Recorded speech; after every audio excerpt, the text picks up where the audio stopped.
You are listening to Heartsong Live Radio, Scotland's #1 Christian radio station, on DAB digital radio across Edinburgh, Glasgow and online.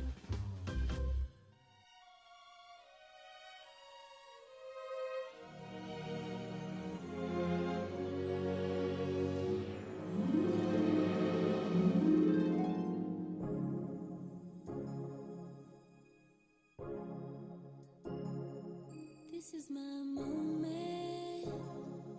This is my perfect moment with you.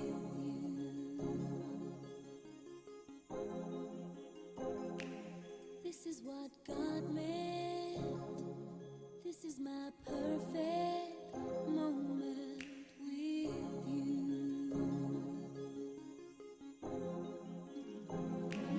Wish I could freeze this space and time, the way that I feel for you inside. This is my moment. This is my perfect moment with you.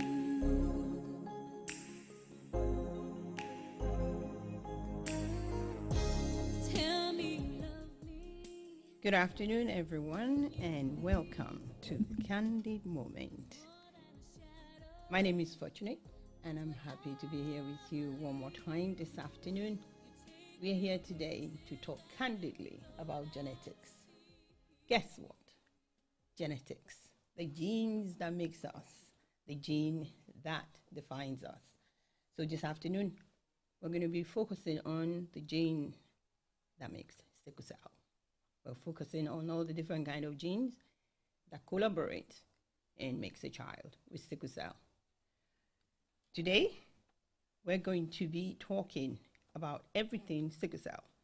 But before we start, I'd like to honor someone, one of the few doctors who were the pioneers into research about sickle cell. Is a doctor who devoted most of his life to studying about sickle cell. I'd like to honor Dr. Graham Sargent. He's a British doctor out of Jamaica who spent his time researching sickle cell. He spent time to make sure that people who have sickle cell are not treated indifferently.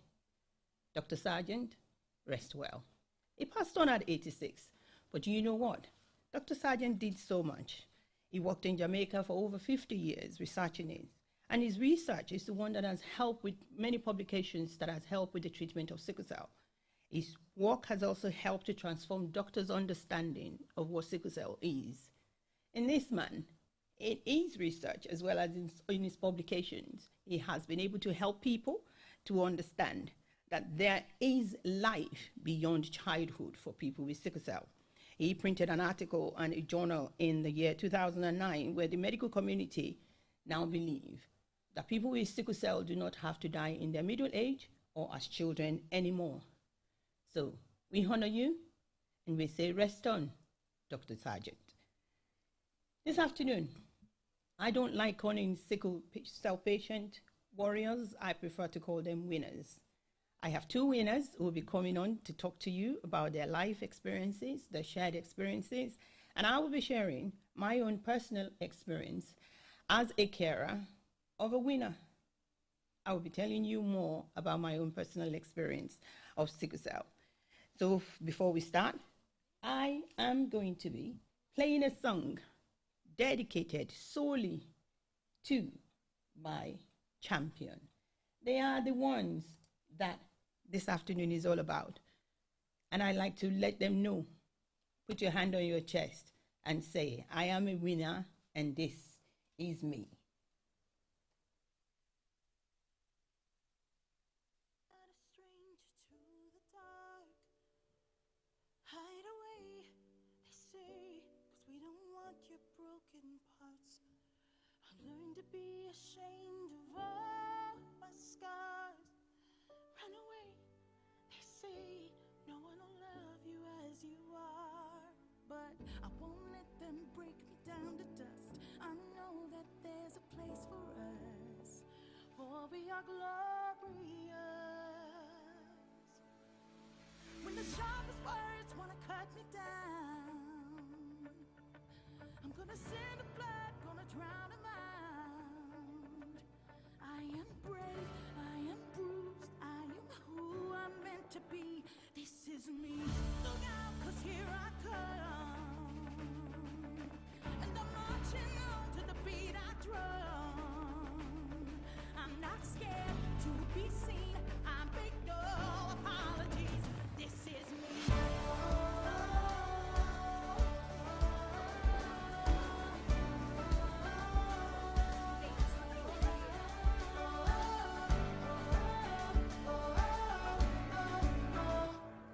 Another round of bullets eats my skin.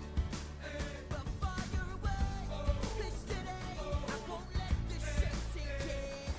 We are bursting through the barricades, reaching for the sun. We are warriors. That's what we be. I won't let them break me down. I know that there's a place for us. Oh, we are warriors. When the sharpest words wanna cut me down, I'm gonna send the blood, gonna drown them out. I am brave, I am bruised, I am who I'm meant to be. This is me.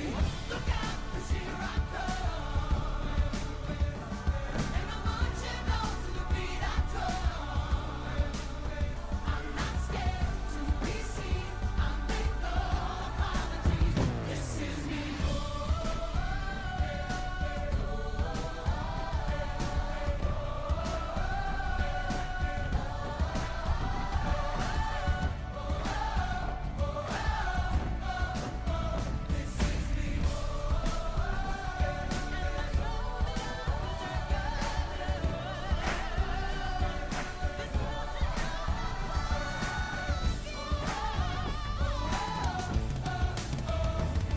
When the sharpest words wanna cut me down, I'm gonna send the blood, gonna drown them out. This is brave, this is bruised, this is who I'm meant to be. This is me.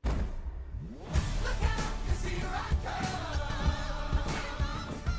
And I'm marching out to the beat I drum. To the beat I'm not scared to be seen. I make no apologies. This is me. Whenever the words wanna cut me down, I send the blood to drown them out.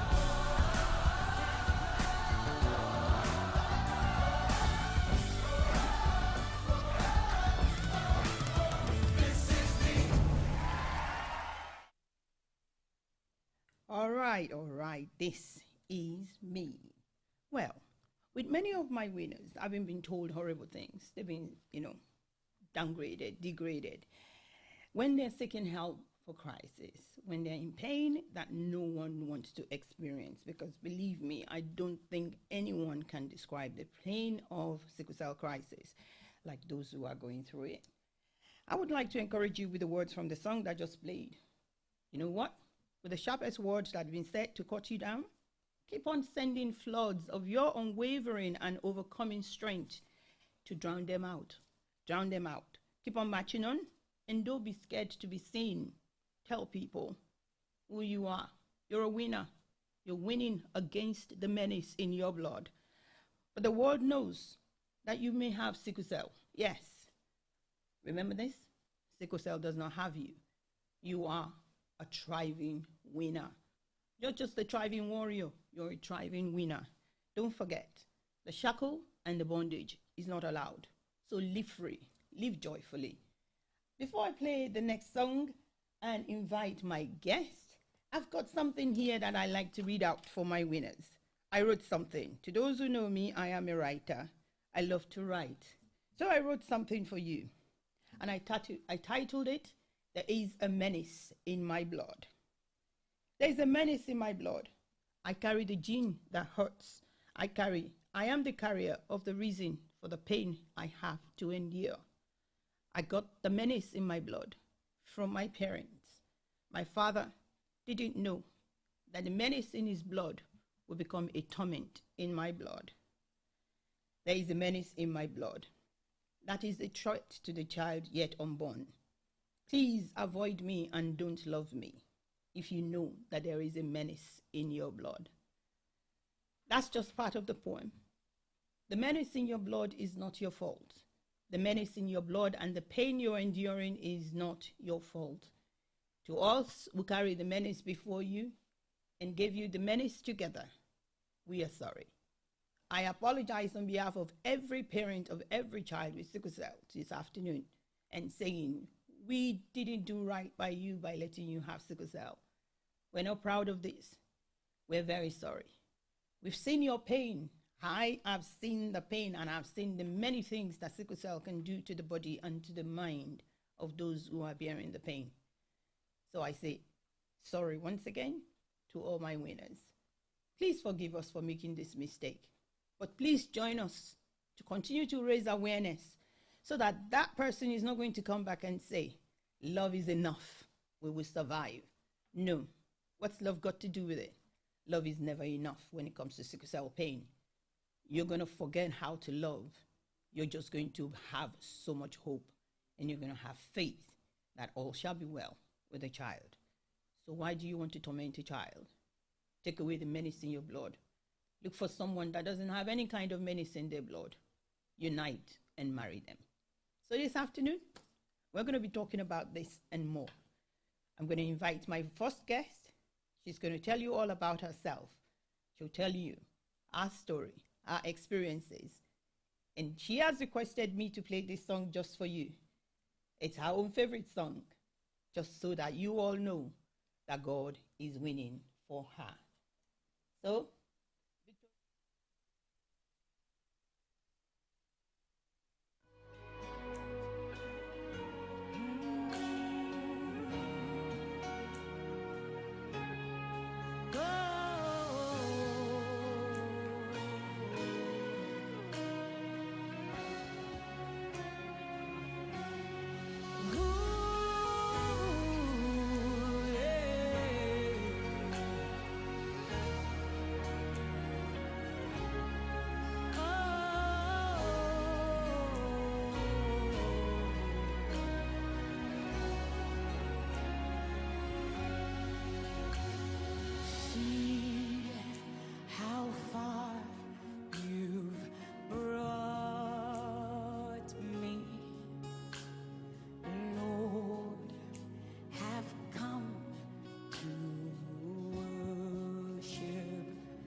Lord,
how far you have brought me.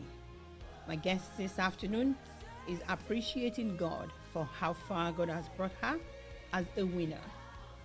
How far and how much she is loved by God is enough to get her to be able to come on my show this afternoon and talk to you about her lived experience with sickle cell. Guess what? We're still going to go to school this afternoon. Oh yeah, we're still going to talk about the genes that make sickle cell, how, and all the different variant genes of sickle cell, the variations of sickle cell. You know, growing up in Nigeria, we were just told all about AS, SS, ASAD. Do you know there are so many variants of sickle cell? There are too many of them. So we need to look at them. And the reason why genetic counseling and genetic testing is important before you say I do to that guy. My guest is online. I'm going to get her to say hello to you. Good afternoon, sis. Good afternoon. Oh, I'm so happy to have you here today. She's a member of the Sickle Cell Winning Ways. The winning ways for all sicklers. We believe in winning. They don't believe in warring. Not a warrior, just a winner. Now, sis, I'd like you to introduce yourself and tell me what you are really passionate about. Okay. My name's Elizabeth. I'm in my late 40s. I'm a sickle cell winner. I'm also a mother to a sickle cell winner. I work in television at the moment. Oh. I work in TV for over 20 years. Amazing. I am passionate about travel, food, obviously. I'm also passionate about healthy eating, healthy lifestyle, exercise, and raising awareness to others about sickle cell. Oh, wonderful. Thank you, Sister Liz. I didn't want to mention before your name is Elizabeth because my sister's name is Elizabeth. The Queen Elizabeth, we have too many Queen Elizabeth. I am Esther. So, your journey as a sickle winner, you said you're also a mother to a sickle winner. That in itself is a really, really great journey. So tell me, how have you found life, Johnny, as a sickle cell winner? How have you found it to be? Oh, life has been good, but there have been challenges, obviously, along the way. I was fine growing up as a child. I was okay. My parents were very protective over me. Like my mom, she was a nurse, so she knew about the condition. But it's like you sneeze and it's okay, you're not going to school. And I'll be like, what? I want to go out, I want to play with my friends. You're like, you're not going anywhere. Cough, you're not going anywhere. Like she'll be there, hot water bottle, hot drinks, honey and lemon, and she'll keep me inside whilst my siblings will be allowed to go out and play, but I'll have to stay in. So they were very protective over me. But I didn't have any issues. Everything was fine. Life was great. Not until when I went to secondary school. Like during PE, when we were really active, like doing cross country, it was something that I really loved. I loved running. I loved doing cross country. But I realized I couldn't run like the other kids. Like I'll always have to stop. I'll always have to catch my breath. And then when I try and catch up to the others, I'll start to get like chest pains and struggle to breathe. So then I'll be so frustrated with myself. I'll just walk off the track and tell the teacher I'm not doing it. And then I just have to say to them, I've got sickle cell. So I didn't realize that was what was causing me issues. I just said it. So anytime I see athletics or anything, I'll be like, you know what, I'm not doing it simply because of sickle cell. But then they will force you. They're like, no, you're doing it. You're doing PE. And I struggled because I wanted to be like my friends. And I'm very competitive. So I wanted to win. And if I see I'm not going to win, I'll tell the teacher I'm not getting involved. Because it was challenging for me. It was challenging. It was really challenging because you'll get out of breath quickly and then you start to get chest pains and then you'll have to sit down. So you feel like you're letting yourself down. You feel like you're letting everyone else down. So that aspect of school I didn't like. So that was the only instances of sickle cell that I knew about. So I still through school, everything was fine. Later on, like late teenage years, again, fine. I didn't start, I was working, I went through college, everything okay. So it wasn't until when I was like early 20s, when I was at university and I was working, and I was such a workaholic. It's like I'll work all the hours God sends. I'll come home like 2 in the morning, wake up again around 6, go to uni, come back. And I was doing that cycle. And then one day I came home from work and I was getting pains in my chest, and the pain was just getting worse and worse, and I couldn't breathe. And as soon as I stepped in the house, I was like, Mom, help. I passed out. Wow. And that was the first crisis I had. They took me to hospital. They said it's pneumonia and you're having a sickle cell crisis. That's when I knew, okay, this is sickle cell. So I was hospitalized for that. Recovered, didn't learn my lesson, still worse being a workaholic, going out with my friends, following them, running around town. A few years later, again, hospital. Then I started passing out at work because I was running myself rapid, not having enough oxygen, not taking breaks. So then I kept passing out. They kept calling the ambulance to me, and I was like, no, I need to look after myself. So that's when I thought, you know what, I really need to take care of myself. So that's when I started to slow down, because I had to finish my degree. To the glory of God, I finished my degree, no issue. But just before I started working, I had another crisis. I was getting ready for work, as always, and this one was on my birthday. Wow. And it was the worst crisis ever. This one, I was paralyzed. Wow. I couldn't dress I was having a bath, and then it just hit. It started off in my chest and spread everywhere. And I had to I managed to get out of the bed. I couldn't get dressed. I had to call for help. My mum was like in shock because I could not move. I couldn't do anything. They called the ambulance. My dad had to carry me to the ambulance. My dad was in tears. That's how bad the crisis was. And I think I was 24 at the time. Amazing. And that whole hospital stay, I do not remember any of it, because I was on morphine from the moment I was admitted for about 5 days. Wow. Yeah. Wow. And every time my dad would come, my dad would be like, every time we come, you're sleeping. Every time we come, you're sleeping. And then they looked at the drip and they saw that I had morphine. So they're like, you have been on this since you were admitted.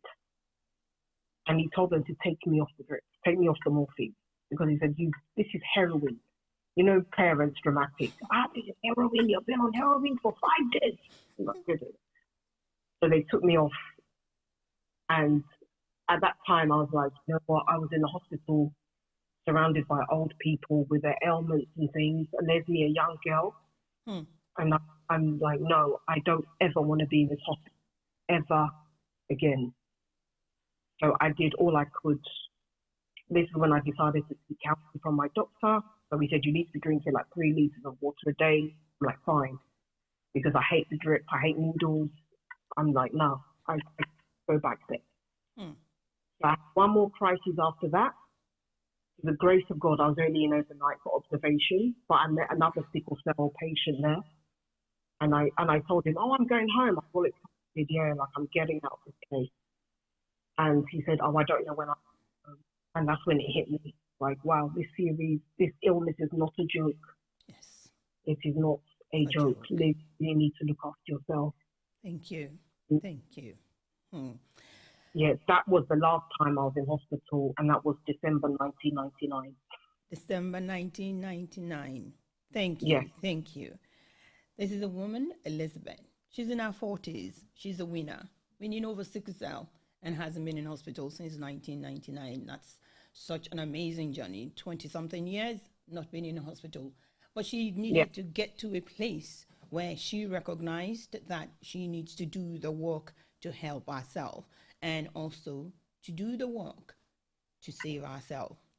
Now, many of the warriors or the winners who are warring against the menace in their blood, many of them, they're doing their best. I can raise my hands up for my own daughter. She's doing her best in order to stay away from crisis, ending up in a hospital. But sometimes they get treated like junkies. May I ask you, Liz, have you ever been treated like a junkie? Were you treated like a junkie before you stopped going to the hospital? Was there a period in time when you were treated like a junkie, just coming for a shot of the drug? There was one instance where I was taken to hospital. I fell on ice. I slipped on ice and I fell on my back.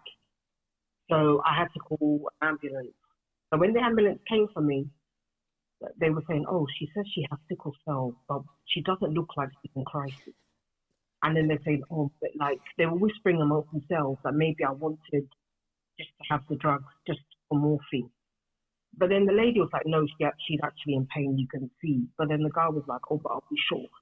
But that's the only incident I've had. They were actually whispering about it amongst themselves, thinking that I cannot hear when I can hear.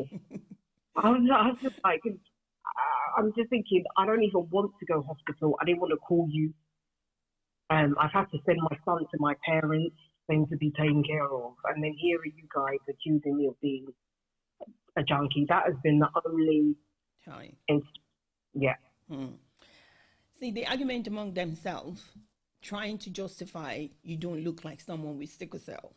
I try to define that and tell them it's not everyone that has sickle cell that has to have a jaundice eyes, and it is not everybody that has sickle cell that has to look very skinny.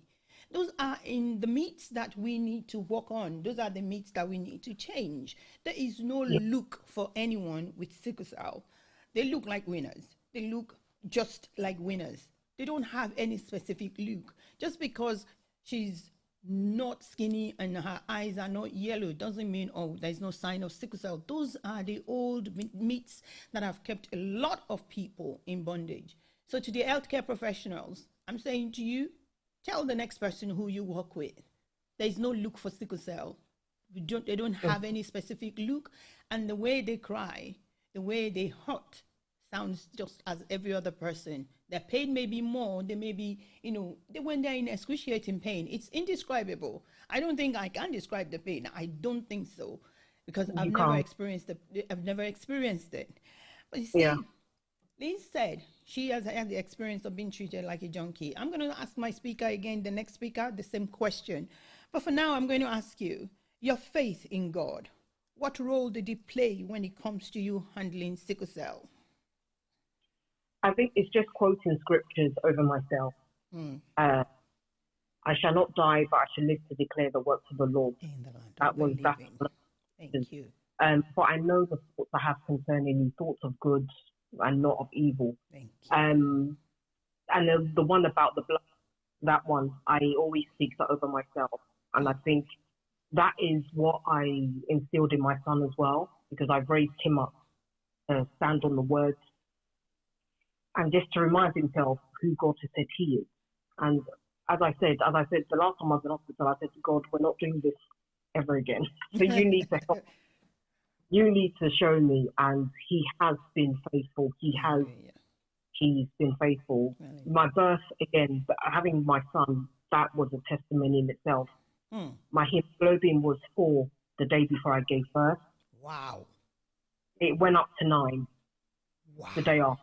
The following day, and the doctors couldn't explain how my hemoglobin jumped from 4 to 9, so they said they made a mistake.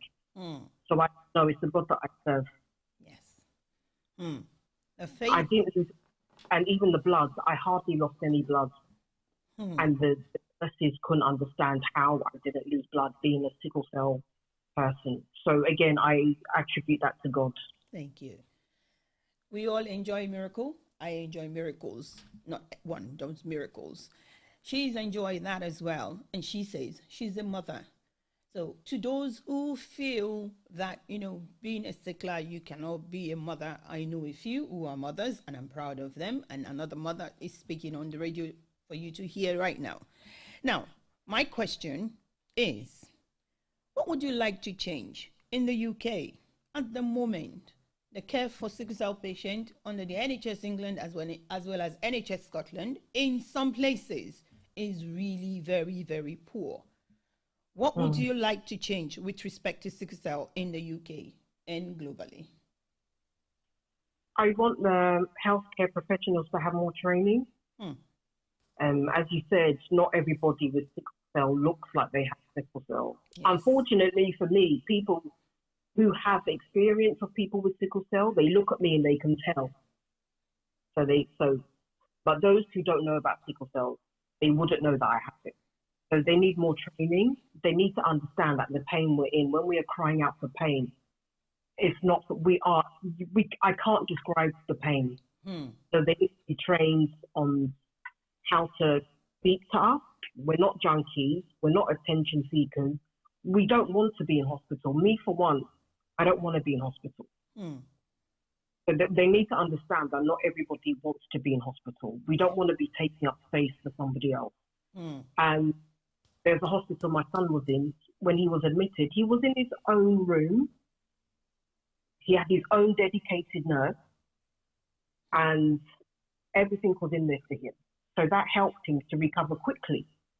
So I think if more hospitals have more facilities like that, that will be great. The Whittington Hospital, I cannot thank them enough. They have been amazing. Every time my son has had crises, they've been amazing. It's like you have your medical card, you just go straight to A&E, and then they put you straight up into the ward.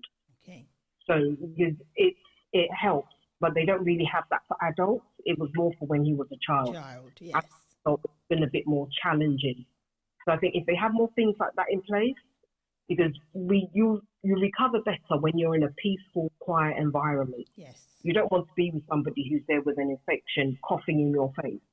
So that will prolong your stay in hospital. So I think they need to educate themselves. They need to educate themselves about the pain levels. When we say we need hydration, we need it now. When we need pain relief, we need it now. We're not messing around. We live with that pain. You don't know if you're going to die or not. So they need to be trained to act fast when somebody with sickle cell presents himself at the hospital. Thank you, Elizabeth. Retraining, re-education of the medical professionals is very essential. She said something that I can buttress and I can add to. When they don't understand what you're going through, they look at you in such a way as if your pain is similar to just that person's pain. And one of the benefits of what she said, and I'm going to share as well, and I have personally seen for my daughter, is when they are given a space to be by themselves, there is that chance of better recovery. Because sometimes the time when their body is just responding to medication and you put them in a ward of many people, the sound and the noise being made by other people can also make them become unstable and become reflective. You know, they don't really want to react or feel uncomfortable. But please, if you can, when you have, how many sickle cell patients do you have in your hospital in a year? Give them that choice. Give them that chance to have a space to themselves. We beg you. We know you can do it. So please try doing it now. She said something that I need to ask the NHS in England as well as Scotland to please redo. The child's the carrier card that you give to children, please give to adults too. So that when they get to the A&E, they don't get delayed. Then also, you know, the carrier card is up until when you are 18 or so, and then it's no longer valid. They need to have this carrier card for a life. Sickle cell doesn't end at 18. So if they have a carrier card that they can take when they go to the hospital, then this carrier card is useful for them. The doctors and the nurses and the people at the A&E will be able to access and see their record and know that, okay, this person is, this is a protocol of care for them. Also, I learned something. Why is it difficult for the NHS, England as well as Scotland, to do a similar thing that they did for sepsis, for sickle cell? When you go into the hospital for sepsis, there is a care plan that they have to follow through. Do the same for patients with sickle cell and see how well they will turn out and how you will be better treated by your health professionals, because some of them only know how to stay within the box. They don't know how to think outside of the box. So to those who don't know how to think outside of the box, if they see a protocol guide just like the sepsis one, they probably will follow through. And if they don't follow through, then the parents can make a complaint, or the patient himself can make a complaint to the hospital for lack of care. Can you do this for us, NHS Scotland? Can you do this for us, NHS England? Put in place the right kind of care and guide for patients, winners who have sickle cell. My final question for you, Elizabeth, just before you go. Mm-hmm. What would you say to people who are sickle carriers right now and saying, love's got it, love can sort it, love can handle it? And I keep saying, what's love got to do with it? Because I've lived it. What would you like to say to them, even though they still want to get married? Me personally, if I don't think I could marry somebody who was a carrier. Yeah, because now I'll now the condition because I know that the father was a carrier. But to be on the safe side, I wouldn't do it. But if you were to do it, just prepared, educate yourself about the condition. Yes.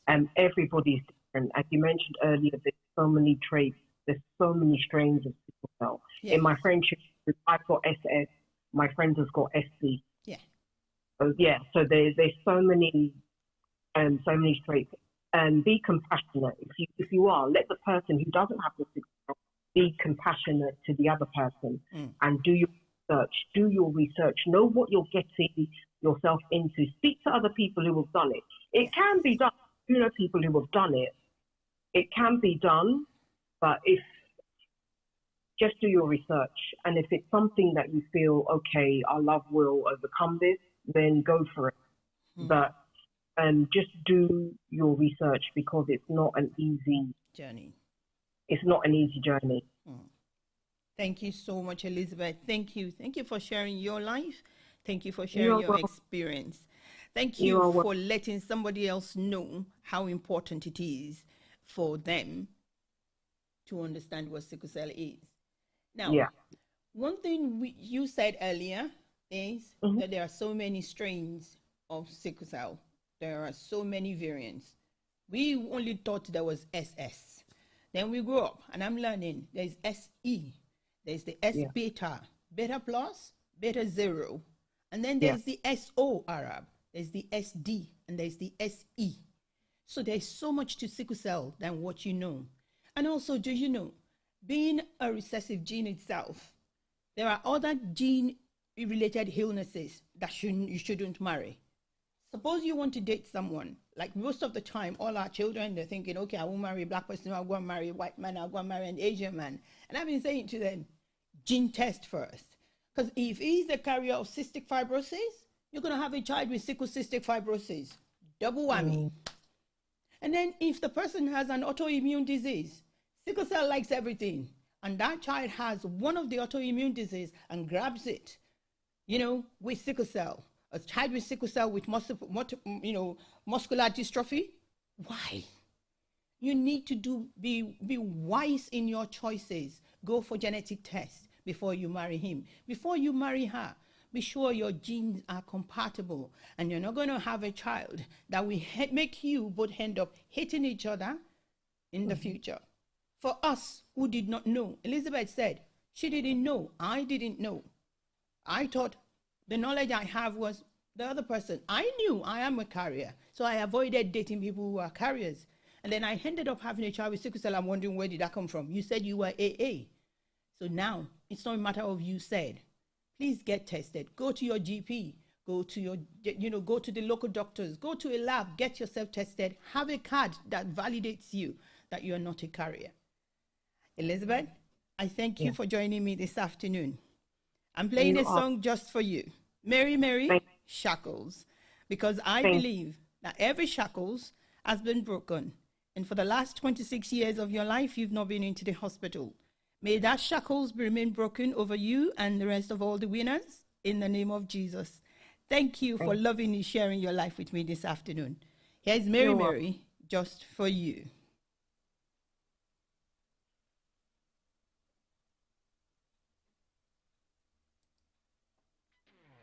Show is hot out here. No, I don't mind though. Just glad to be free. You know what I'm saying?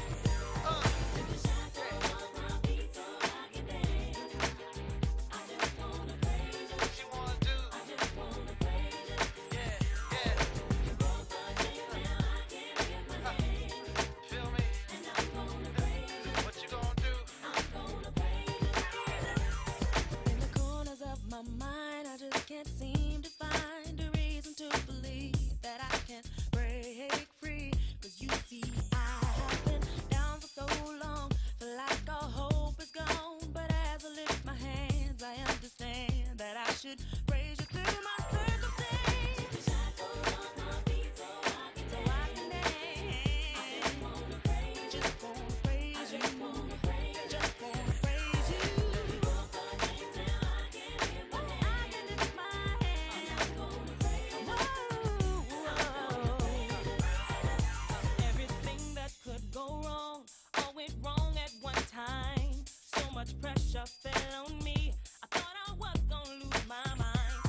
air, on DAB, online, on your smart speaker, on your phone. This is Heart Song Live.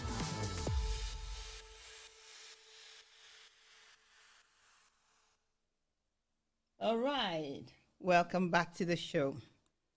Do you know people with that inherited sickle cell, they can be discovered from pregnancy? Before you inherit sickle cell, it can be from the womb. They can discover it. There are tests being done to see whether you have sickle cell, right from when the parents are pregnant. The world is evolving. Science is progressive. We are grateful. Thank you. Now, when it comes to the genetic mutation that is sickle cell, two genes need to come together, S and S. That was what we were told in school. It could be S and C. It could be S and O. It could be S and a D. It could be S and a thalassemia beta or a thalassemia 0. And it could be S and an E. Ask me, why do I know all this? Because I was looking for answer to understand how to find help in terms of relieving my own daughter's pain when it comes to sickle crisis. So I wanted to understand what is responsible and why are there no more information about all this. So when you go to the hospital and you are not SS, do they treat you as if you're less? If you're SD, do they treat you as if you've never heard of that before? The gene variations are different. So we're going to go to school, but I've got my next guest with me right now. Before I invite her, I'm going to play a song for you, something that she's chosen, and I believe you will enjoy as well. Something for you. Be lifted.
We'll get back to the start again, 'cause we could be living.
Okay. Welcome back to the show. This is Candid Moment with Fortunate. I'm your host, Fortunate Esther Abiola.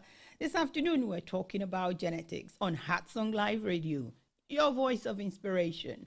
I hope you've been inspired this afternoon by this wonderful session as we look at genetics, focusing mainly on sickle cell. My next guest is online.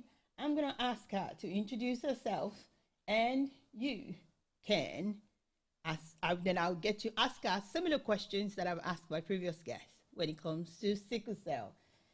Good afternoon, sis. Please introduce yourself. Hello, good afternoon. My name is Stella. I am in London, UK. Okay, Stella. That's one of my friends' name, and also I have two friends with Stella. Ooh, nice, lovely. And I have another Stella online right now. To my Stellas, you know I love you. Now, Stella, what is your passion? And can you tell us a little bit about your journey as a sickle cell winner? Oh, well, passion. Okay, what am I passionate about? Yeah. To me, the word passion, I associate that with things that bring me joy and love. And the things that I love doing that bring me joy are cooking for friends and family. I love traveling. And one of the things I absolutely love the most is being on a beach in sunny weather, Right. where I can hear the sound of the waves crashing against the beach and the surf, whatever it's called, that beautiful sound of the ocean. I just love it. And you can hear the seagull and all that. Yeah. I find it calming and uplifting. I just love being by the beach. So that's one of the things I'm really passionate about. I suppose. Nice. I like the fact that you like the ocean. I like the ocean too. I like going to the seafront. And if I can, go there for a bit of fresh air, sit down there, just get my mind be clear while you watch, how far out the water goes. Yeah, there's something calming about the ocean as well. Now, your journey as a sickle cell winner, can you tell us a little bit about it? Your experiences as well as your greatest challenge. I was born with sickle cell anemia, and I have memories of that when I was 5 years old. Of that. But when I came to understand what it was when I was much older. I think as a teenager, I started to understand more about it. And sickle cell is something that has affected me all the time, really, because different types of things can trigger having a crisis. But before I talk about that, I just want to explain for people who may have never heard about sickle cell. It's a genetic disorder that you inherit when you have a crisis. It's called a crisis. That comes with excruciating pain in different parts of the body and can affect anywhere. So for me, growing up, it was sometimes challenging to play with my friends or my siblings because I might not be well. Spent a lot of time in hospital, in and out of hospital. And as a student, that was particularly difficult because I would be in school and then I'd miss 2 weeks. So I was always having to catch up with my studies. I'll be studying the present stuff and then catching up on what I missed because I was in and out of hospital and all. And it was particularly difficult when I was in university. I remember in my final year, I was there was one particular year I was in hospital for 3 months. So that's how it affected me. But I always bounced back and found a way to recover and catch up with it at school. So that was one of the things. Yeah, something I can relate with. You guys are super intelligent. No matter the number of days you miss school, if you set your mind to it to catch up, you catch up, and then you're beating those who are even in school every single day. That's a genius streak that I don't know, but I'm grateful you guys have it. Now, when it comes to sickle cell, does diet and exercise play a role with regards to helping you to manage it? Absolutely. Diet plays a big role in helping me. So I think diet plays a role no matter whether you have a genetic condition or not. because eating a healthy, fresh food contributes to good health. So for me, I learned this over the years about certain foods that I avoid. For instance, sugar is something and artificial sweeteners and things like that. I realized are really unhealthy. They are practically a poison in the body. So I learned to avoid foods that added sugar to it and all. And I want to cook from scratch most of my meals. If I have to eat out, I'm careful about where I go with regards to that. I like to eat fresh foods that you recognize that come from the soil. If people could eat this food, let's say 250 years ago, if it was available, then that's the kind of thing you'd be eating. If it is packaged and highly processed, I avoid that. And so for me, lots of fresh vegetables, fresh fruit, things that were grown in the farm, in the soil, and you can recognize it. That's what I eat. With regards to exercise, I'd love to be able to exercise more, of course. Well, you got to think about your oxygen level. Yes. When I was younger, in school, they taught how to teach me how to swim. I went to swimming lessons, but I always ended up falling ill afterwards because the water was it's at a temperature that's not quite warm. And when you come out of the water, it's cold. I always ended up going to hospital straight from swimming lessons. So I never really learned how to swim. And even as an adult, but I'd love to. So my form of exercise is taking a gentle walk when I can, when the weather's good. If it's good, I'm not going out before. But I'd love to do more exercise. I just find that it's not an easy thing to manage. Going to the gym, you get restless as sickle cell patients. You get restless quicker than others. Yeah. Thank you. Unless it's under supervision, yeah. So I do mild exercise like walking. Thank you, Stella. Mild exercise. Gentle walking is still a very good exercise. Just a walk in the meadows, a walk in the park. Gentle walking is enough exercise. And I think walking is also being classified as a good exercise these days. So gentle walking, I don't walk fast. I walk very slow. Some people can walk somewhere in 10 minutes. I'll take my time. I'll walk there in 15. It's me. I like leisure walk. So my next question, Stella. Has any hospital treated you like a junkie? Yeah. Yes. That was very hard. Okay. Do you want to just share a little bit about the experience? It's unfortunate. There's misconception when these staff in hospitals feel that as a patient you're coming in because you want strong painkillers. I was really ill and I've lost. I went to a particular hospital in London, which I won't name, and I was there from about 11 in the morning, and right up until 5 p.m. they hadn't come to see me. Wow. They just left me screaming. I was in the cubicle screaming and in so much pain. They just ignored me basically. And then they'll come and say, you're making a lot of noise, you're disturbing the other patients, be quiet.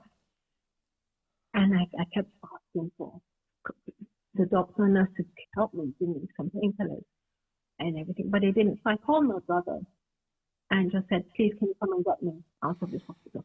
Now, an ambulance has taken me to the hospital, and I've been there for 7-8 hours now, and not been seen or treated. And I thought I'd better leave and go to a different hospital, and that's what exactly we did. So he took me from that hospital to another hospital in London, where I got seen and I was treated. And of course, what they do is increase your levels of fluids in your body by giving you a drip. And they also gave me analgesia. So that helped. They were treating me. And then somebody, all of a sudden, the doctor that was treating me came and said, get out. I said, what? And he just disconnected the drip and said, get out of the hospital. I said, what do you mean?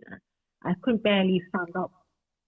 And then he said, he doesn't, obviously I went to this other hospital and then I came here because I wanted drugs. And an ambulance person had recognized my name and said that, oh, I'd been to the other hospital and now I was here to get more drugs.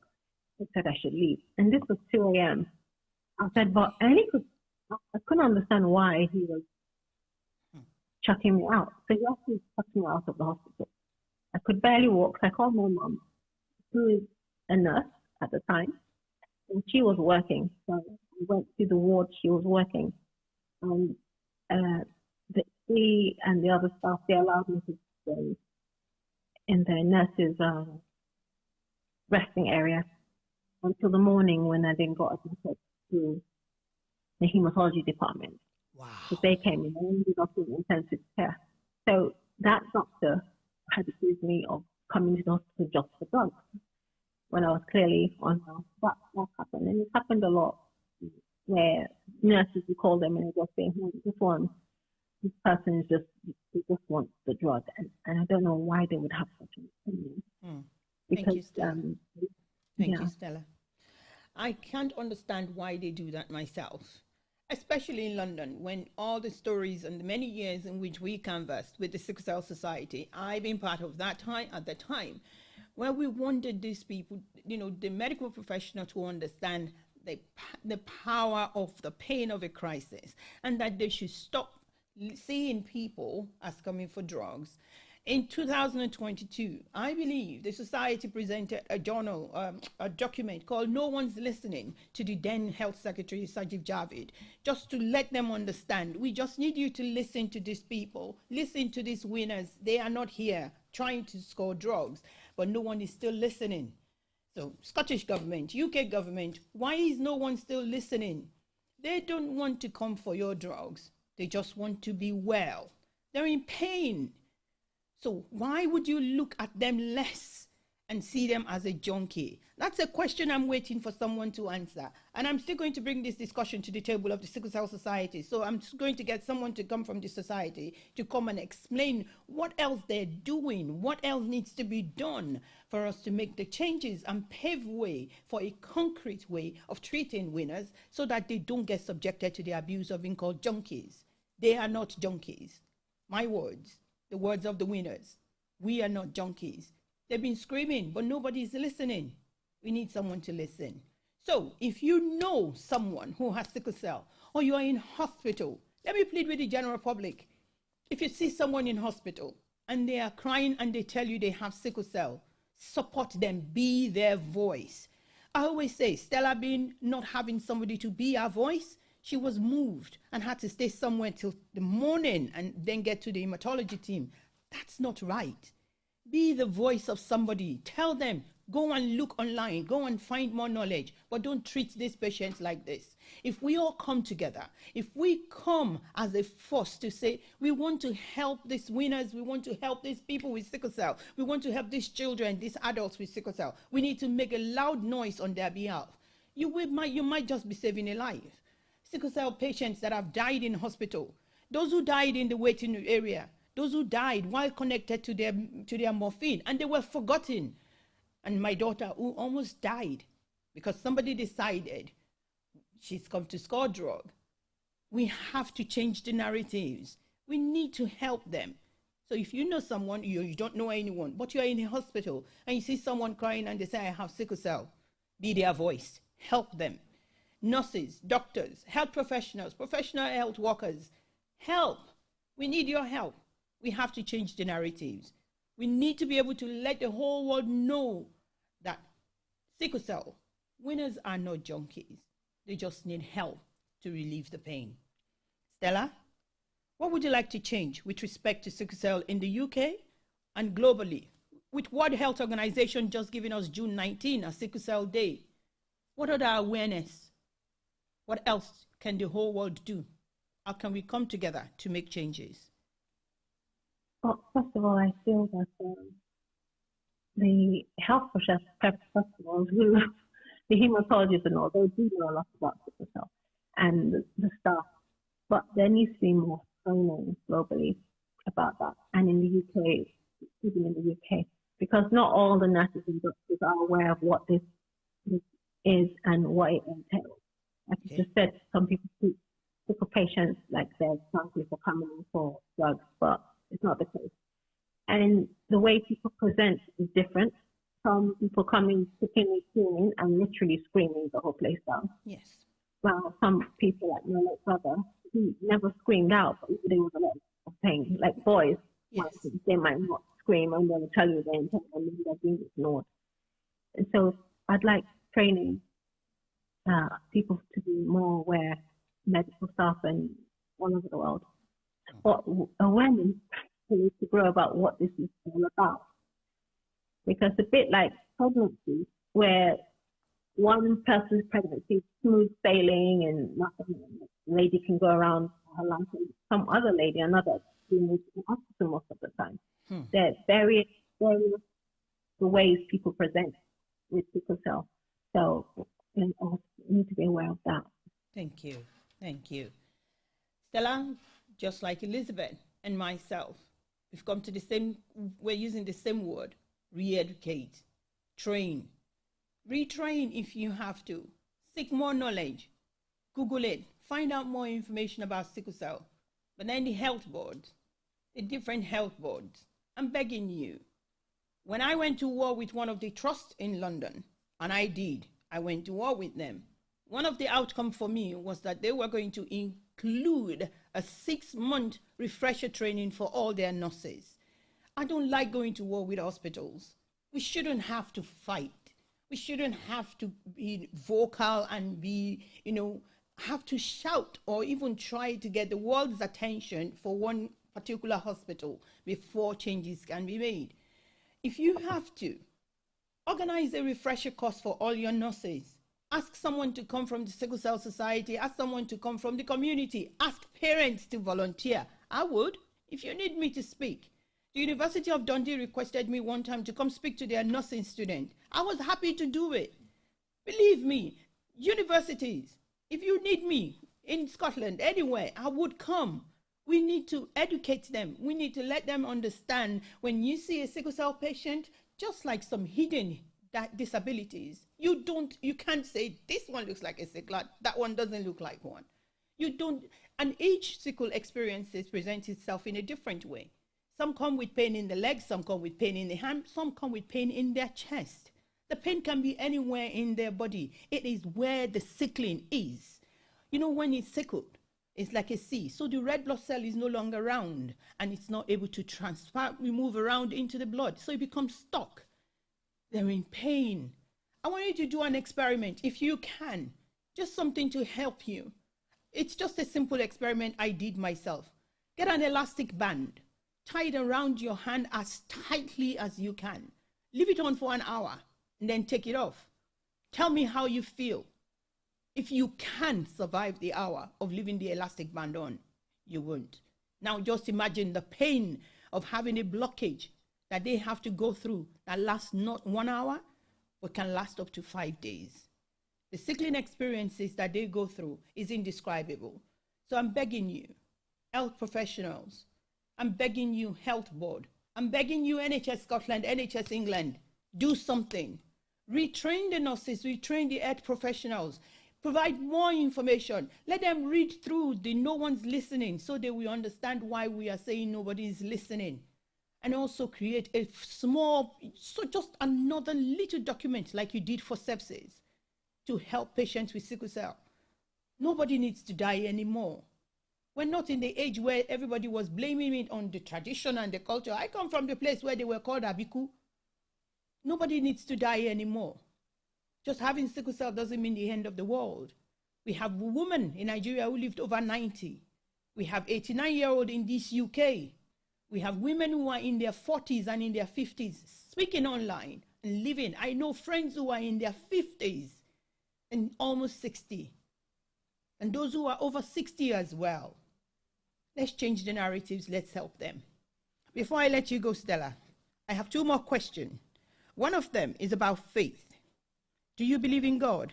And if so, what role does your faith play in helping you deal with sickle cell?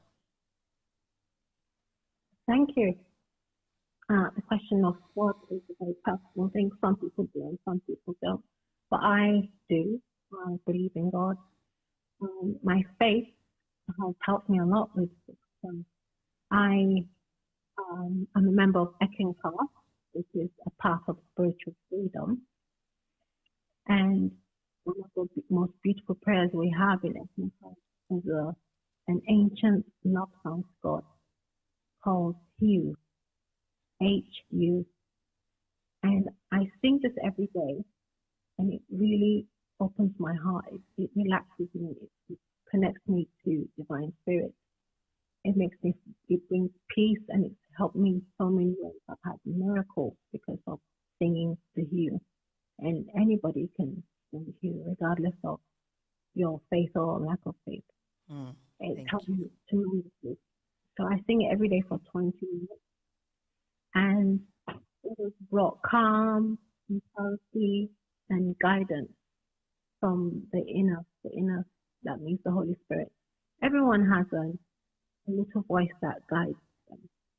And some people think it's intuition, some people think it's something else. But I had a lot of guidance from seeing the Hugh that has enabled me get better, healthier, quicker, and all. That's brilliant. Thank you, Stella. My last question for you this afternoon. Your view, when people say love covers all, what would you say to people who are carriers and they still want to get married? I think love is a beautiful thing, but I mean, you need to be sensible. If you want to get married, that's wonderful. If you want to have children, then I would hope that your partner get tested so you know, because having a child with sickle cell is very, as you're a parent, so you know. Yes. But it's no joke when your child is in and out of hospital, and then if you have a sickle cell as well, and you're in and out of hospital, it's very hard to witness that. And so I would suggest you just get yourself tested. Like for me, for instance, if I was dating again, I would ask the person, I'll tell them, I'll disclose from the beginning that I have sickle cell anemia. And this is how it affects me, this is how I manage it. And you get tested. That's what I would suggest. Thank you, Stella. Thank you very much. Thank you for joining me this afternoon. There's this what she said. You can get married. But if you know you're going to have children, think about it. I never thought along that line. Yes, two carriers can get married if they want to. But do you want to have children with sickle cell? If you know you're not going to have children, please get married. Be joyful. Marriage is a beautiful thing. Love is a beautiful thing. That's good. I never thought along that line. But thank you for steering me in that direction. Two carriers can get married as long as you know you're not going to have children. But if you're going to have children, you need to be very, very, very, very, very wise about that choice. And you need to count the cost before you do that. If you don't count the cost, the pain that you're going to cost the child because of the menace that you're about to put into their body is not right. Think carefully before you make that jump. Think carefully before you make that decision. Don't put the menace in your blood into another soul to bear the pain that is indescribable. Thank you once again, Stella. Thank you for joining me. Before you go, this is for you because you are a happy person, and I know happiness is yours. Thank you. Thank you for inviting me. Thank you. It might seem crazy what I'm about to say. Sunshine, she's here. You can take a break. I'm a hot air balloon that could go to space. With the air, like I don't care, baby, by the way. Because I'm happy. Clap along if you feel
like that's what you want to do. Because I'm happy. Clap along if you feel like a room without a roof. Because I'm happy. Clap along if you feel like happiness is the truth. Because I'm happy. Clap along if you know what happiness is to you. Because I'm happy. Clap along if you feel like that's what you want to do. Bring me down, can't none bring me down. The love is too high to bring me down.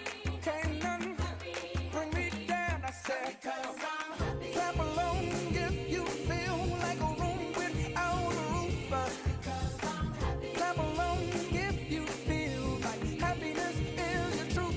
Because I'm happy. Clap along if you know what happiness is to you. Hey, hey, hey. Clap along if you feel like that's what you want to do. Because I'm happy. Clap along if you feel like a room without a roof. Because I'm happy. Clap along if you feel like happiness is the truth. Because I'm happy. Clap along if you know what happiness is to you. Hey, hey. Clap along if you feel like that's what you want to do. Listen to Candid Moments every Wednesday from 1 to 3 p.m. with Fortunate on DAB across Central Scotland, online at heartsonglive.co.uk, via the Android and Apple apps, as well as Facebook, YouTube, Instagram and TikTok. Welcome back to the show. Welcome back. If you're just joining us this afternoon, we're looking at genetics. We're talking about genetics. We're focusing solely on sickle cell genes. The gene that causes the worst pain for those who have to carry two of them, and the variants that they have are presenting now that we are learning more and more about are so many. Have you heard? Or did you used to also believe there is only SS? If that's your belief, please be honest. Tell me. So many of us, we were taught AS, don't get married. Nobody told me there's something called AC, there's something called AD, there's something called AO, there's something called AE. No one told us that. We just know AS. But guess what? Sickle cell variation, they vary. And the gene from one side, the thalassemia side, the E side, the O side, the sickle O Arab. That one I always say, I will make my head swell because it actually says O Arab. So the O gene for the sickle gene for the Arab is called the O. So in past, when a black girl marries an Arab person or somebody from the Mediterranean, we're thinking we're free. You marry somebody from Cyprus, you're thinking you're okay. And then you realize you have a child with sickle beta thalassemia. You have a child with sickle or Arab. How do you deal with that? Because we were taught wrong. We were educated the wrong way. So we changed the education. And then we talk about the pain. Now, let me tell you something. When it comes to sickle cell, indescribable pain, the torture of their mind, the level in which people look down on them because they're not doing what all their mates are doing. My daughter, when she was younger, she was the one that was playing cricket. She was the one playing handball. She was the one that wanted to play football. She wanted to do everything our mates were doing. Hey, my friend Nick will testify. Me that I don't know how to survive in the grass. I will go to cricket matches. My eyes will be red and green and everything because I have grass allergy. And sitting in there because I want her to be happy. You are not letting me do anything. Okay, we will go because it's sunny. In my head, it's sunny. It's okay. The sun will be okay. She's not going to get crisis. Then she went for one cricket match. I'm trying to remember one of the Kent villages. Oh my God. By the time we got back and she had this crisis, I knew I was in trouble. I thought they said in the warmth. Because my belief was because it is very warm, they shouldn't have crisis. But when I started learning and researching and I realized Nigeria is a warm temperate country. So why do people have crisis in Nigeria? I got that wrong. So I'm starting to understand. This normal belief that we have been taught with relation to sickle cell, it is so wrong. We need to correct it. We need to stay alert and learn every day. Medical professionals, individuals, look for more information. Educate yourself about sickle cell. You'll be surprised. There's so many information about it online. And everybody was talking, there are new treatments. There are new pathways. Science is progressive. Yes, science is progressive. Yes, there is stem cell. But then you know that the risk with stem cell is really very, very, very, very, very, very dangerous. You look at it and you're thinking, if I'm going to take away sickle cell and my child is going to end up with the possibility of organ failure, which one am I going to actually stay with for now? Sickle cell, she will live to be 90, she will live to be 100. Organ failure, there's nothing I can do. They're going to be looking for organ transplant. So you look at it. Stem cell therapy, they said the risk of infertility is very high.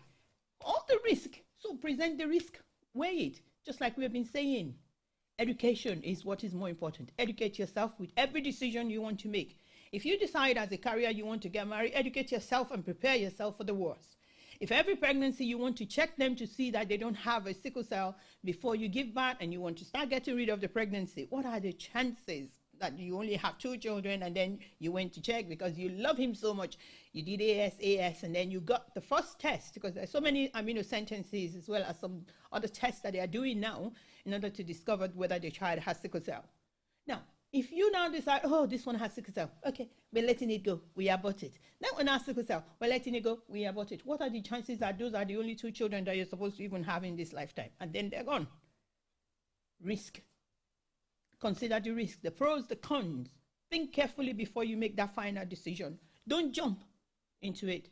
Love's got nothing to do with it, because if he finds out that you only have a chance after you've had that baby and you've taken away the second one because that one has sickle cell and you cannot conceive again, believe me, darling, he's going to marry another one. He's going to have a child in this life. So be real with yourself and be honest about it. Anyway, I'm talking to my breathing wonderful winners this afternoon. To those ones right now, you're depending on oxygen to ease your pain. We love you.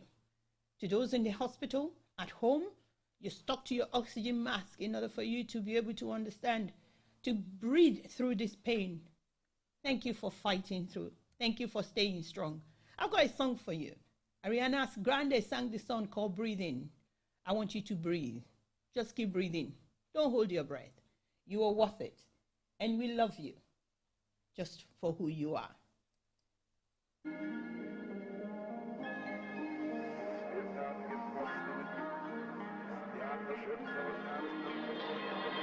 Some days things just take way too much of my energy. I look up and the whole room's spinning. You take my cares away. I get so overcomplicate. People tell me to medicate. Feel my blood running, swear the sky's falling. I don't know if this shit's fabricated.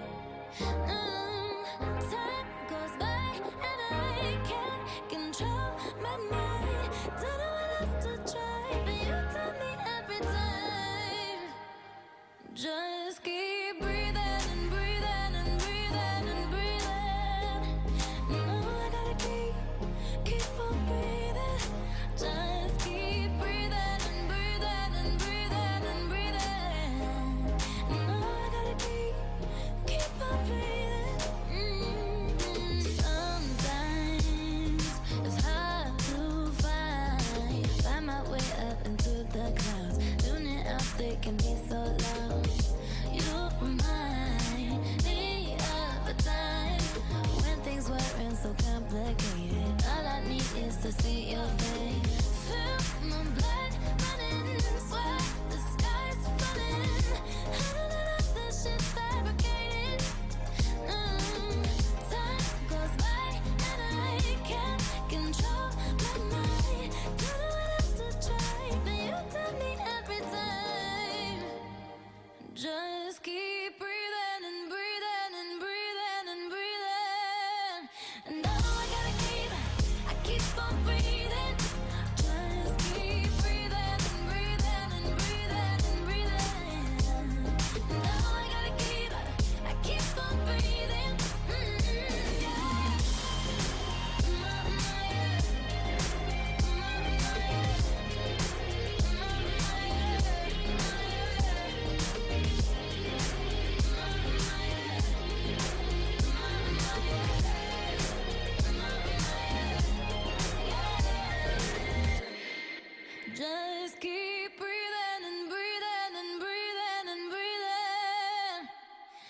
No, I keep on breathing. Just keep breathing, breathing, and breathing, and breathing. No, I keep on breathing. Yeah. The sweat, the sky's falling. I keep on breathing. Time goes by and I can't control my mind. I keep on breathing. Yeah. All right. Welcome back to the show. If you're just joining us this afternoon, we're looking at genetics. We're talking about genetics, and we are focusing on sickle cell anemia, sickle cell disease, sickle cell in all its variants. Guess what I found out? 5% of the whole world population have a sickle gene. They carry a sickle gene. 5% of 8 billion people. That's over 400 million people with sickle gene. And we don't talk about it because we don't want to talk about it. Or because we are thinking it's only a black person, it's only for the black race, it's only for the Asian, it's only for the Mediterranean. Correct. Keep assuming that. It's no longer about people of African descent. There are people who are full-blown white that now carry the sickle gene because we are a multicultural world. And guess what? There are more genes that sickle cell is very, very attractive to. I always say to myself, I don't know why I use that word. The sickle gene has an attraction to many other genes that they kind of want to grab and say, I love you, I love you, I love you, I love you. One of them is cystic fibrosis. Imagine having cystic fibrosis. It's already a very life-threatening illness. Now you have a child with sickle cystic fibrosis? What kind of wickedness is that? There was a time when genetic testing was so important in this nation, United Kingdom. I had my children in England, so I understand what I'm saying. Genetic testing, genetic counseling was part of the NHS. So what happened? Funding lost? Or because it's not an issue, it's a black thing. We don't have the money for it anymore. We need to awaken certain standards all over again because the world is still going to become more multicultural. The time when we were doing all this genetic testing, we were trying to just tick the box, I hope. I hope not. Let me just not say, is that a hope? To tick the box that we've done it? No, don't let it be that. As the world progresses into more multicultural relationship, we need to get ourselves prepared with the idea of genetic testing and genetic counseling.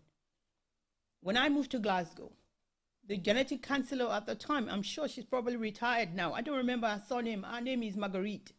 She was a wonderful woman. The doctors that started in Glasgow with us, Elizabeth Chalmers, many of them, today they're retired. God bless you, Dr. Chalmers. If somebody find me talking about you, I'm grateful for you. She was one of the few pioneers for this Scottish sickle cell. She fought for it. Doctors who are now doing their best to make sure that the children with sickle cell are attended to.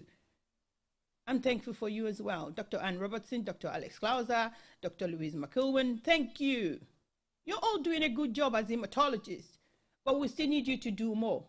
If you need us to sit with you one more time on the SBAH to come up with a better plan and care plan, I'm available. I'll be a parent volunteer again. I stopped when my daughter was 18, thinking now she's an adult. You don't need me to be a parent volunteer. I'll be back if you need me.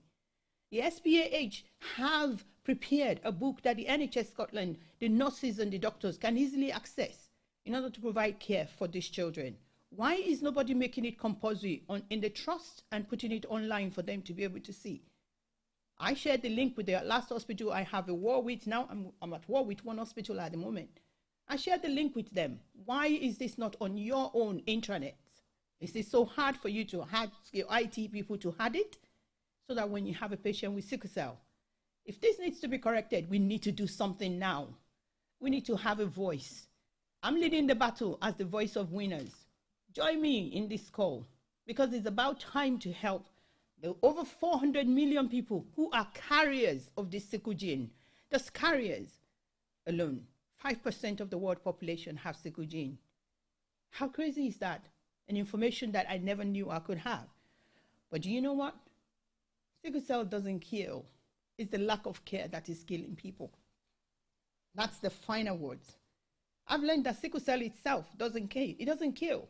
People are living to their 90s with sickle cell. So you have to come to me and tell me it was the sickle cell that killed them? No. Those who died died out of neglect. To the ones that died from excessive morphine because somebody forgot to time them, as well as the oxygen connection to them was disconnected. How? These are human beings. If you have to care for them with your love, care for them with empathy. I want to appreciate everyone who is online with me at the moment. Thank you all for joining me. Thank you to those on Facebook. Thank you to those leaving comment. Thank you, Agnes. Thank you, Nika. Thank you, Steph. I'm grateful for each and every one of you who are watching me. We're a voice together. We want to make this change. And guess what? The miracle that we all are waiting for is just here, is at hand for us. Nathaniel Bassi sang a song, Onishe Yanu. I want to play it for you, especially for my daughter, Iyanolua. I just want her to remember she's living as a testimony and a testament of who God is. And God is winning for her. So like I say to her, keep on breathing. That's all that matters. And Ariana Grande has encouraged you to keep on breathing. Just keep breathing. Keep breathing. Tomorrow is another day. You've won for today. You're going to win for tomorrow. You win for the rest of your life because you're a winner.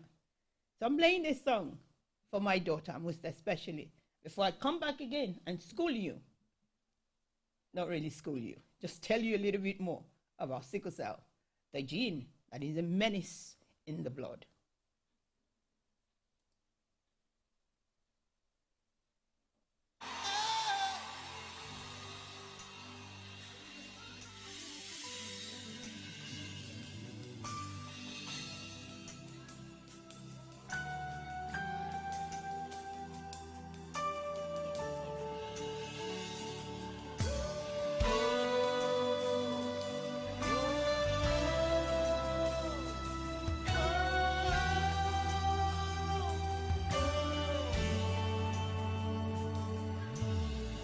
Onisha Iyanu, you're the God of awesome wonders.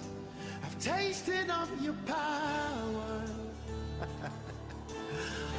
Onisha Iyanu, you have shown me so much mercy, much more than I deserve. My eyes have seen, my ears have heard the wonders of your grace. Creation bows in awe of you, and we join to give you praise. The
praise fill this house.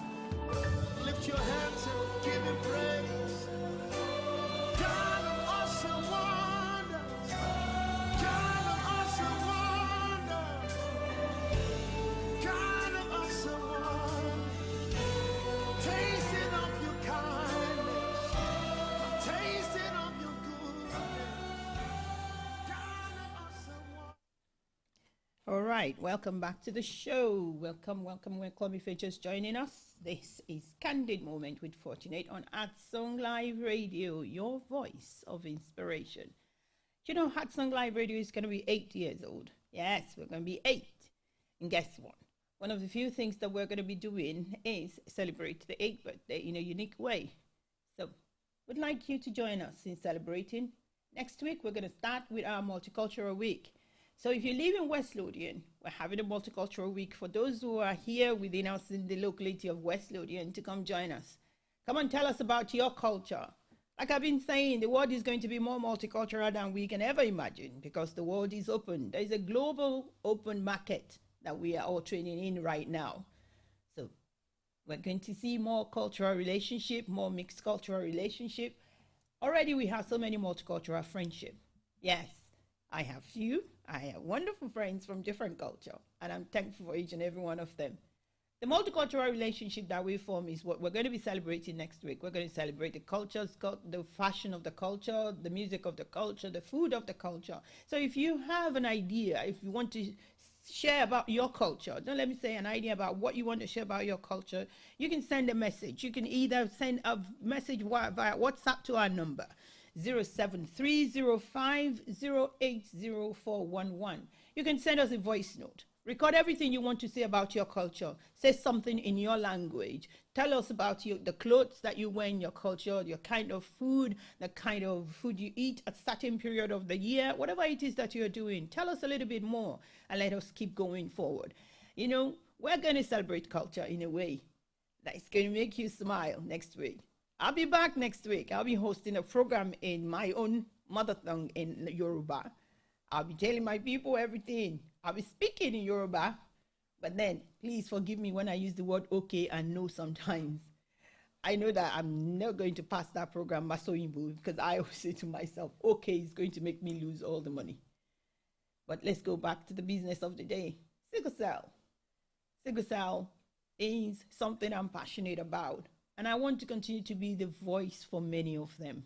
While my daughter was in hospital, we were helped by so many people who came in out of the abundance of the love they have for me. Oladuni Omodbaduro, thank you. Atoke Oyedepu, I'm grateful. Dari and Regine Rejeroku, I'm thankful. Leko, thank you. Thank you to those that said don't mention my name, but you know who you are.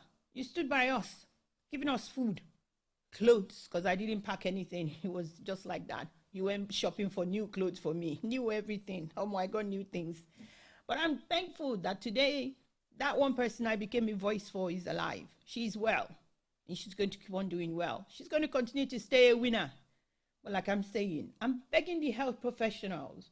It is not sickle cell that kills them. It's the lack of care, undue. When you give them, when you just give them the due care, they'll be okay. But when you don't show them the empathy to understand the pain that they are going through, which has been recorded in many journals. God bless Dr. Graham Sargent who passed on. You know, these are the kind of people, they've written so many journals. Why don't you go and try and read these journals and get the information that is needed? The people with sickle cell, they have pain in their hands, they have pain in the back, they have pain in their neck. Sometimes they have pain in the eyes. They have something, you know, when the crisis is in the eyes, their retina, the blood starts to burst in their retina. There's so many things about sickle cell people don't know. It's not just them being jaundiced in their eyes. No. There's so much to this sickle cell than you can even imagine. For me, the knowledge I keep gaining every time I look into it more and more, I'm finding it surprisingly shocking. And believe me, to those who know I like to read, I'm shocked. I'm always shocked that there's so much that needs to still be done to understand this illness. I know the medical world is helping us. There are drugs that have just been released. Voxelotor, one of them. Not everybody is able to access it. But there are so many other ways that we can get help this our children and this our adults. Be their voice. That's the most important thing. When you see somebody being neglected, like the boy in the Mirror newspaper just last year, he suffered the pain of being left for 21 hours on the bench in the A&E at King's College London. I'm not going to cover your name because it's even in the newspaper. When are we going to change the narratives? 21 hours of pain because he's a boy. He was pretending as if he's okay. Just like Stella said and Lee said, boys, we say they are holding on to the pain. Don't hold the pain, please. Open up, scream, shout if you have to. I've been called a nuisance because I was screaming and shouting and saying, if my daughter dies in this place, all of us are in trouble. Yes, I was called a nuisance. I would rather be a nuisance as long as my child lives. Be a voice. Help somebody today. Be bigger on their behalf. Guess what? I'm sure you already know that's the song about to play. Be bigger on their behalf. I know this song is all about God being bigger, but you too be bigger on their behalf, because when they are in pain, they are shrunken. They can't even explain it. Liz said something earlier. She said that she could not even remember what she went through. That's exactly where some of them are. Do you know the trauma of not being able to remember a number of days, missing days? It's not easy. The mental trauma, the emotional trauma, I understand. You want to remember, but you can't. Not because you don't want to, but you just simply can't. So I'm begging you, be bigger on their behalf. Speak for them, help them. Be the voice that changes all for them. That's all that matters. Be bigger, just like God is bigger on our behalf.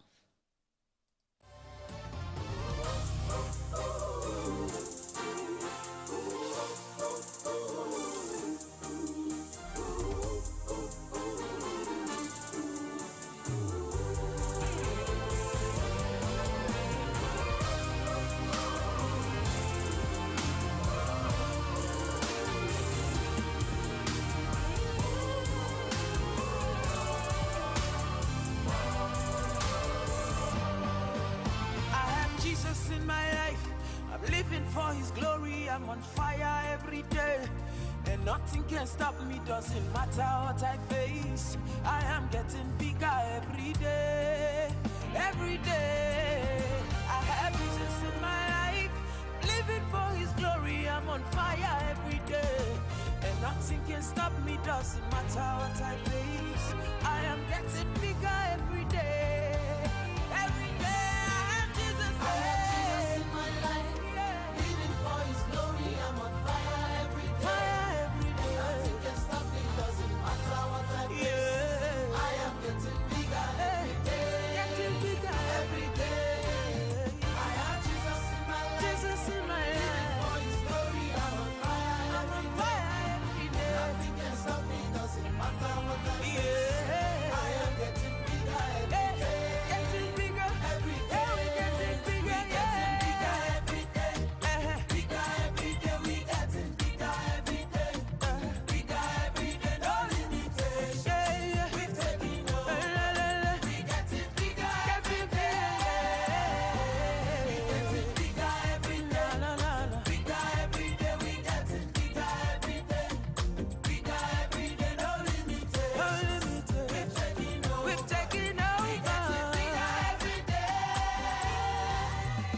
arena, it's a banger. Silence the voice of failure, we make success louder. Bigger than bigger, what we got is realer than real, and we are on fire. And this is the life that we chose, we're balling in the Holy Ghost. Higher we go, we will never stop, yo. There's a spirit that's alive in me, the spirit of the Lord, and it's taking me to levels me I've never been before. I got joy like a river, chopping life like a pizza, cause I'm bigger, bigger. I'm bigger, bigger, bigger, yeah. We know who we are, we're born of God, oh. We know what to do, we have the future. I'm unstoppable, I'm the fountain. I'm like a city that is set up on the hilltop. Upward and forward, upward and forward, we are on fire, we are on fire. Nothing can stop us, nothing can stop us. They cannot stand us, they cannot stand us. We are on fire. We on fire. We on fire. Oh. Upward and forward. Upward and forward. We on fire. We on fire. Nothing can stop us. Nothing can stop us. They cannot stand us. They cannot stand us. We on fire. We on fire. We on fire. I have Jesus in my life. Living for His glory. I'm on fire every day. And nothing can stop me. Doesn't matter what I face. I am getting bigger every day. Every day. We getting bigger every day. Bigger every day. We getting bigger every day. Bigger every day. No limitations. We're taking over. We getting bigger every day. We getting bigger every day. Bigger every day. We getting bigger every day. Bigger every day. No limitations. We're taking over. We getting bigger every day. I'm functioned by His grace, winning all the way, shining every way, getting brighter every day. See the lines are falling into pleasant places for me, for me. Yeah, I'm getting bigger. Every day I'm a giver. Pastor Chris, now my father. So I said to the pen is over. Hey, up what you cook and the ramen I go and God did Jehovah na come now for man not to man I say and God did Jehovah come ne blue. I said no easy man this year them go surely see the difference between the query one and now father see up what you cook be no to you kuwa can no if for money you come and obro when I'm cool not by power. Not by might, but by the Spirit of the living God. Oh, anything is possible, bigger than we used to be.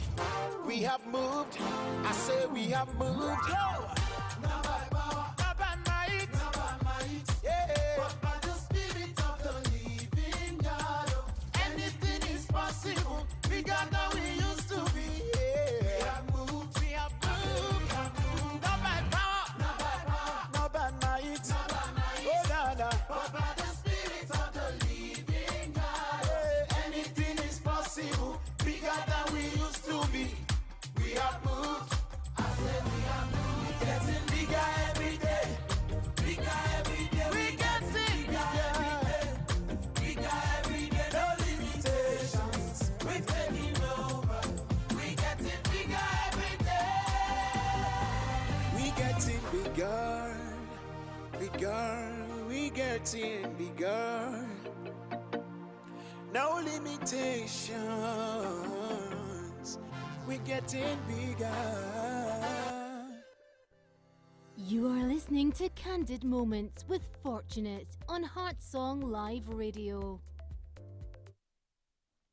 All right, welcome back. As I round up this afternoon, I want us to look at a few things that people with sickle cell have to deal with. I know that a lot of people are not really aware of how much people with sickle cell have to deal with. They have to deal with so many things, not just the pain. The pain is the most excruciating one that is indescribable, given. They deal with anemia as well. When they become very fatigued and they have dizziness, irritability, they just don't want to be disturbed. When they are seriously fatigued and has anemia, all they want to do is probably just sleep. They can sleep through, like they're just tired and just want to sleep. So when you have someone who says they have sickle cell and they're your work colleague, and all of a sudden you see that their energy has dropped, please understand that maybe at that moment their red cell is breaking down and then they are going through an anemic experience. Just understand. Anemia alone is not what can happen to them. They can also have blood clots. The blood clot is the one that can easily break off again and travel to the lungs, leading to pulmonary emphysema or something. I don't know when I pronounce it right, please. If I don't, all medical professional help me. See, my daughter had experienced that very recently, and it was a scary experience. I don't want that for her for the rest of my life, for the rest of her life. She's going to live long. I've told her she's going to live to be 100. So she's already saying I should negotiate and keep it 90. But I told her, Abraham was 100, so you can keep going. Abraham 120. She said, stop. There's a promise from God, and that is that he will heal. I know that much. But in the meantime, when they have to go through a sickling episode, please be kind to them. when they're tired, and you know this person say they have sickle cell, and they're telling you, I'm feeling dizzy, give them a chair. Something is wrong. Also, they do get stroke unexpectedly. That's why when science came and there's a machine called the transcranial Doppler scanner, it helps. They're able to check for the childhood stroke up to the age of 16. They're checking for it to see the level of stroke that may be going on in their body. Have you ever thought of that? Someone with sickle cell as a child having a stroke. Been there, done that. I know what I'm talking about. There's the acute chest syndrome. That one is a life-threatening one. It's life-threatening. It's the one that ended up where my daughter had to be in induced coma for 10 days. It's not a funny experience. So why am I pleading with the medical professionals? Why am I pleading with you? Have an understanding, a better knowledge of what sickle cell is. Scream, post, help us to share to the rest of the world. Help me to share this video to people who don't have a clue about sickle cell. Go to my Facebook, go to my YouTube, go everywhere. Help me to share on TikTok. Share it so that people will understand what we're saying about sickle cell. A TV program called The Peak did an episode, a small clip about sickle cell. I posted it on my TikTok, and a lot of people came back to me and saying, wow, wow, wow. That's the reality some of the doctors face. A doctor was saying to the other doctor, don't you think that is too much drug? The doctor had to explain to them what sickle cell is all about. So apart from blood clot, apart from acute chest syndrome, apart from anemia, they sometimes have vision problems. They have issues that are more than what you want to talk about here. They have organ damage. Every time they check their spleen. And for the men, they have something called priapism. What do you want them to go through before you understand they're in pain? Do you want them to display all of this in one single episode? You don't want them to die. We don't want them to die. No one needs to die no more. So for me this afternoon, I'm encouraged knowing that God is doing wonders. I'm encouraged knowing that everything is going to work in the favor of these children, because God is still in the business of doing wonders. Baba Tinshe, Baba is still going to do it. Yinka Alashiyori released a song that I love. I think that girl is winning me to her side. I used to think her songs are too slow because I like danceable music. But she's released a few that I can dance to, and I'm loving her for it. So for me this afternoon, if you know someone with sickle cell, love them on my behalf, because I already love someone with sickle cell. And she knows it's not just someone, so many ones that I love that are winners. And I'm proud of you. Keep on winning. God is winning on your behalf. I love you. You are the strength that we believe in. Keep on winning. Good afternoon. I sign out. I am Fortunate Esther Abiola on Art Song Live Radio this afternoon. Thank you for joining me. And this is me saying thank you. Care for sickle cell. Let's do better. Let's win for them. Let's be their voice. We are the voice of winners.